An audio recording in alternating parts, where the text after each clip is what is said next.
കടുത്ത ഇന്ധന പ്രതിസന്ധിയെ തുടർന്ന് സബ്സിഡി LPG സിലിണ്ടറിന്റെ എണ്ണം കേന്ദ്ര സർക്കാർ വെട്ടിക്കുറച്ചു.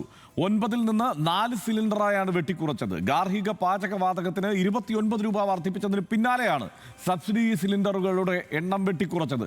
ശരത്ലാൽ ചേരുന്നുണ്ട് വിവരങ്ങളുമായി. ശരത്ലാൽ, മറ്റൊരു ഇരുട്ടടിയാണ്. ഇപ്പോൾ സബ്സിഡി സിലിണ്ടറുകളുടെ എണ്ണവും വെട്ടിക്കുറച്ചിരിക്കുന്നു. എന്താണ് വിവരങ്ങൾ? അച്ഛൻ ഇപ്പോൾ ഇന്ധന പ്രതിസന്ധി ചൂണ്ടിക്കാട്ടിച്ചാണ് ഈ BPL താഴെയുള്ള BPL-ലേക്കുള്ള ഫാമിലിക്കുള്ള ഉജ്ജ്വല സിലിണ്ടർ വെട്ടിക്കുറച്ചിരിക്കുന്നത്.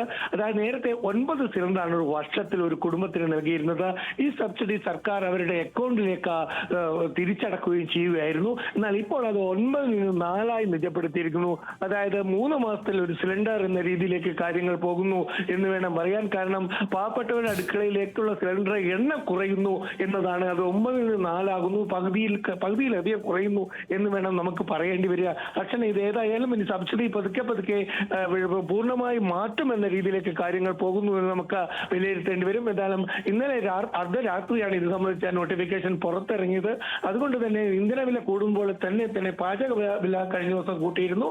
അതിനെ തുടർന്ന് ഇപ്പോൾ സബ്സിഡിയും വെട്ടിക്കുറച്ചിരിക്കുകയാണ് ഹർഷൻ.